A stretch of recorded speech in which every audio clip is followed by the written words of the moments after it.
start with the name of Almighty Allah, who is most merciful and beneficent and omnipresent in every place. Hello friends, Assalamu alaikum. I have welcome to all of you on our YouTube channel. So in previous lectures, we have studied about assets, liability, honor, equity, and today we will discuss about revenue, expense. We will discuss only a basic concepts of these items. तो सबसे पहले जो है वो है revenue. अगर हम revenue के कॉन्सेप्ट को देखें, अगर हम रेवेन्यू को डिफ़ाइन करें तो वो इस तरीके से कर सकते हैं, जैसे यहाँ पे मैंने लिखा है कि रेवेन्यू से total amount of income generated by the sale of goods और services related to the company primary operations. ठीक है, अब रेवेन्यू को अगर मैं आपको एग्जांपल दूँ, यानी जो भी कंपनी या कोई भी ऑर्गेनाइजेशन जो अपनी गुड्स को सेल करती है, फिर वहाँ से जो पैसा जनरेट होता है, वहाँ से जो इनकम आती है, सिंपल उसको रेवेन्यू कहते हैं। ठीक है, अब रेवेन्यू और प्रॉफिट दोनों में फ़र्क है। ठीक है, रेवेन्यू मतलब जो भी कंपनी गुड्स सेल करती है, वहाँ से जो पैसा आता है उसको हम रेवेन्यू कहते हैं। ठीक है, मगर प्रॉफिट उस चीज़ को कहते हैं जब रेवेन्यू में से हम एक्सपेंस यानी रेवेन्यू जनरेट कर, आगे एक्सपेंस का भी टॉपिक है, यानी रेवेन्यू में से जब हम एक्सपेंस माइनस करेंगे तब वो हमारा प्रॉफिट कहलाएगा।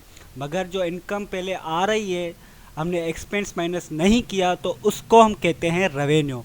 ठीक है, तो आई होप रेवेन्यू का कॉन्सेप्ट आपको समझ आ गया होगा। यानी जो चीज़ भी हम सेल करते हैं उसके बदले में जो हमें पैसा मिलता है उसको सिंपल हम रेवेन्यू कहते हैं। तो ये हमारा हो गया रेवेन्यू। और इसका जो नॉर्मल बेस होता है, यानी जो रेवेन्यू को हम रिकॉर्ड करते हैं फाइनेंशियल अकाउंटिंग में, वो क्रेडिट में करते हैं ना। Questions arise why we required revenue in credit. हम आखिर क्रेडिट में रेवेन्यू को रिकॉर्ड क्यों करते हैं, ये भी एक सवाल है। हालांकि ये बताया नहीं जाता, मगर अगर मैं बताऊं, इसका कॉन्सेप्ट यह है कि हम रेवेन्यू को क्रेडिट में रिकॉर्ड इसलिए करते हैं क्योंकि जब ऑर्गेनाइजेशन का या किसी कंपनी का रेवेन्यू बढ़ता है तो उनकी जो ऑनर इक्विटी है वो भी बढ़ती है। कैसे?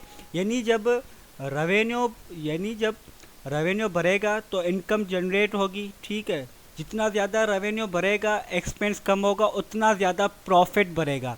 जब प्रॉफिट बढ़ेगा तो जो डिविडेंड होल्डर हैं, जो शेयर होल्डर हैं, उनके पास डिविडेंड ज़्यादा जाएगा। जब शेयर होल्डर्स के पास डिविडेंड ज़्यादा जाएगा तो इट मीन्स जो ओनर इक्विटी है उनकी वो भी बढ़ेगी। और जब ओनर इक्विटी इंक्रीज़ होती है तो उसको हम हमेशा क्रेडिट में रिकॉर्ड करते हैं। सो डेट्स वाई के रेवेन्यू का नॉर्मल बैलेंस भी क्या है, क्रेडिट है। और जब रेवेन्यू कम होता है तो उसको हम डेबिट में रिकॉर्ड करते हैं। तो ये सिंपल हो गया रेवेन्यू का कॉन्सेप्ट। उसके बाद अगर हम मूव करें एक्सपेंस की तरफ, बिल्कुल, तो एक्सपेंस क्या है?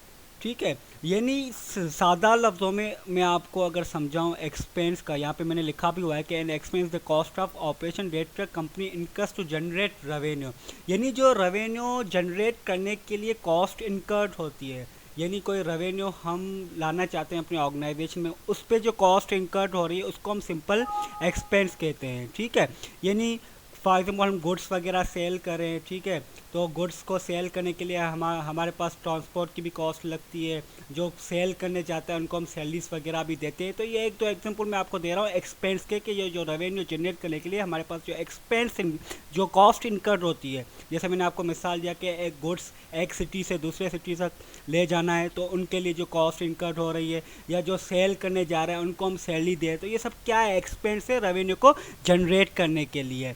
ठीक है, तो इसका सिंपल कॉन्सेप्ट यह है कि रेवेन्यू जनरेट करने के लिए जो कॉस्ट इनकर्ड हो उसको हम सिंपल एक्सपेंस कहते हैं। ठीक है, आई होप एक्सपेंस का आपको कॉन्सेप्ट क्लियर हो गया होगा। जैसे मैंने आपको एग्जांपल दिया कि रेवेन्यू को जनरेट करने के लिए जो कॉस्ट इनकर्ड हो, फॉर एग्जांपल एक सिटी से हम दूसरे सिटी से दूसरे सिटी तक हम अपनी गुड्स लेके जा रहे हैं, तो उनका ट्रांसपोर्ट का खर्चा आएगा, जो लेके जाएगा उनको हम सैलरी देंगे, ये सब क्या है, कॉस्ट है। और ये कॉस्ट हम किस लिए लगा रहे हैं, क्योंकि हमारे पास रेवेन्यू ज़्यादा है, रेवेन्यू जनरेट है, इसको हम सिंपल क्या कहते हैं, एक्सपेंस। अगर हम एक्सपेंस के नॉर्मल बैलेंस की बात करें तो एक्सपेंस का जो नॉर्मल बैलेंस है वो है डेबिट। ठीक है, अब वही सवाल now once again question arise why the normal balance of expense is debit. अब एक्सपेंस का नॉर्मल बैलेंस डेबिट क्यों है, वही हम कॉन्सेप्ट लेंगे। जैसे रेवेन्यू बढ़ने से ऑनर इक्विटी बढ़ रही थी, ऐसे ही एक्सपेंस बढ़ने से ऑनर इक्विटी कम होगी। और ये बात याद रहे कि जब ऑनर इक्विटी कम होती है तो उसको हम रिकॉर्ड किस में करते हैं, डेबिट में। जाहिर सी बात है जब एक्सपेंसेस ज़्यादा होंगे तो प्रॉफिट हमारा कम होगा, ठीक है। जब प्रॉफिट कम होगा तो डिविडेंड के बाद शेयर्स कम जाएंगे, उनके पास पैसा कम जाएगा, तो ऑनर इक्विटी असबा को थोड़ी कम हो गया। जब ऑनर इक्विटी कम होती है तो उसको हम डेबिट में रिकॉर्ड करते हैं, ठीक है।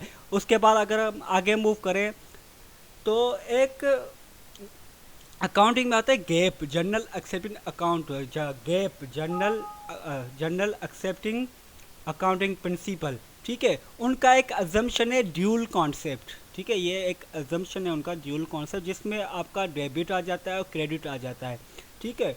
और डेबिट क्रेडिट का अगर मैं आपको बताऊं, डेबिट एंट्री जाहिर सी पता जो हम जनरल बताते हैं बनाते हैं, जो ट्रांजैक्शन रिकॉर्ड करते हैं, तो जो डेबिट की एंट्री होती है वो हम लेफ़्ट साइड पे करते हैं और जो क्रेडिट की एंट्री होती है वो हम राइट साइड पे करते हैं। ये हमेशा याद है कि किसी भी जो भी ट्रांजैक्शन हम रिकॉर्ड करेंगे, जो भी हम जनरल बनाए हुए, उसमें सबसे पहले हम हमेशा डेबिट की ही एंट्री करेंगे, बाद में क्रेडिट की एंट्री करेंगे। ऐसा नहीं हो सकता कि पहले डेबिट की एंट्री करें फिर क्रेडिट की एंट्री करें, ठीक है। तो ये बात याद है कि जो अकाउंट में लेफ़्ट साइड पे एंट्री होती है उसको डेबिट, जो राइट साइड पे जो हम लिखते हैं उसको हम क्रेडिट कहते हैं। यह सिंपल ड्यूल कॉन्सेप्ट है, ये एक गैप का अजम्पशन है अकाउंटिंग में, ठीक है। उसके बाद अगर मैं एक छोटा सा कॉन्सेप्ट हूँ, if a debit increase an account you will decrease the opposite account with a credit. इसका कॉन्सेप्ट क्या है कि यानी जब हमारा डेबिट इंक्रीज होगा तो जो सामने वाला अकाउंट है वो डिक्रीज होगा। कैसे? फॉर एग्जांपल मैं आपको एक एग्जांपल दे रहा हूँ कि एक कंपनी है जिन्होंने अपनी गुड्स को सेल किया है, अपनी प्रोडक्ट को सेल किया है, मगर उनको अभी तक पेमेंट रिसीव नहीं हुई। तो अगर इसकी हम आगे जाके एंट्रीज बाकायदा प्रैक्टिकली तौर पर कहेंगे, मगर मैं एग्जांपल के खातिर आपको यहाँ पे समझाने जा रहा हूँ कि ये कैसे है। देखें, अब गुड्स या प्रोडक्ट्स उन्होंने भेजी है मगर उनको पेमेंट नहीं मिली है। अब ये किस तरीके से रिकॉर्ड करेंगे, यानी अब इनको पेमेंट फ्यूचर में मिलेगी, यानी ये पैसा फ्यूचर में मिलेगा। इसको हम नाम देंगे अकाउंट रिसीवेबल का। तो ये account receivable, for example products हमने 5000 की भेजी है, तो हम कैसे रिकॉर्ड करेंगे? अकाउंट रिसीवेबल को रिकॉर्ड करेंगे डेबिट में, ठीक है, 5000। और जो हमने गुड्स प्रोडक्ट्स भेजी है वो हमारा क्या है? रेवेन्यू है, क्योंकि वहाँ से हमें पेमेंट पैसा मिलेगा। मैं पहले ही बता चुका हूँ रेवेन्यू का कॉन्सेप्ट। जो हमने प्रोडक्ट्स भेजी है, जो हमने गुड्स सेल किए, वो रेवेन्यू, और रेवेन्यू जब इंक्रीज होता है तो वो क्रेडिट में रिकॉर्ड होता है। तो ये 5000 हम क्रेडिट में रिकॉर्ड करेंगे। पहले हमने डेबिट की एंट्री की, अकाउंट रिसीवेबल 5000, फिर हमने क्रेडिट की एंट्री की, रेवेन्यू।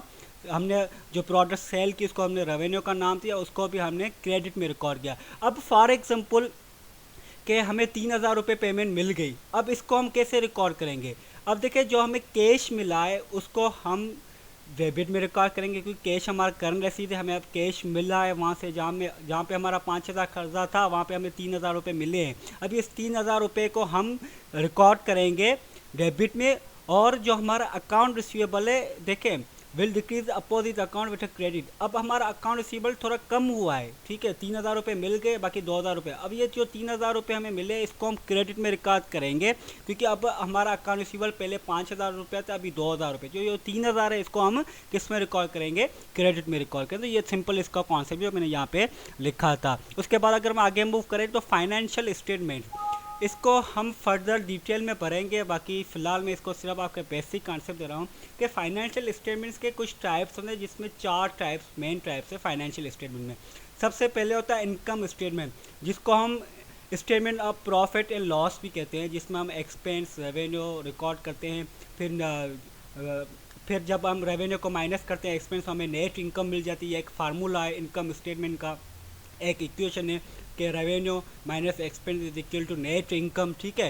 ये यानी इनकम स्टेटमेंट का बेसिक कॉन्सेप्ट ये है कि प्रॉफिट और लॉस को शो करता है, प्रॉफिट और लॉस को शो करता है। इसको हम दूसरी ज़बान में statement of profit and loss भी कह सकते हैं। उसके बाद जो दूसरी जो स्टेटमेंट में रिटर्न अर्निंग, यानी जो हमारी नेट इनकम में से हम डिविडेंड शेयर होल्डर्स को दे दें, बाकी जो हमारे पास पैसा बचता है हम वापस बिजनेस में रखाते हैं, जिसको हम स्टेटमेंट और रिटर्न अर्निंग कहते हैं। यानी नेट इनकम में से हम डिविडेंड वगैरह माइनस कर लें, जो हमारे पास पैसा बच जाए उसको हम रिटर्न बिजनेस में करते हैं, तो इसको हम कहते हैं रिटर्न अर्निंग स्टेटमेंट। इसको फर्दर हम सबको डिटेल में पढ़ेंगे। फिलहाल मैं सबको कॉन्सेप्ट बताऊँ। Balance sheet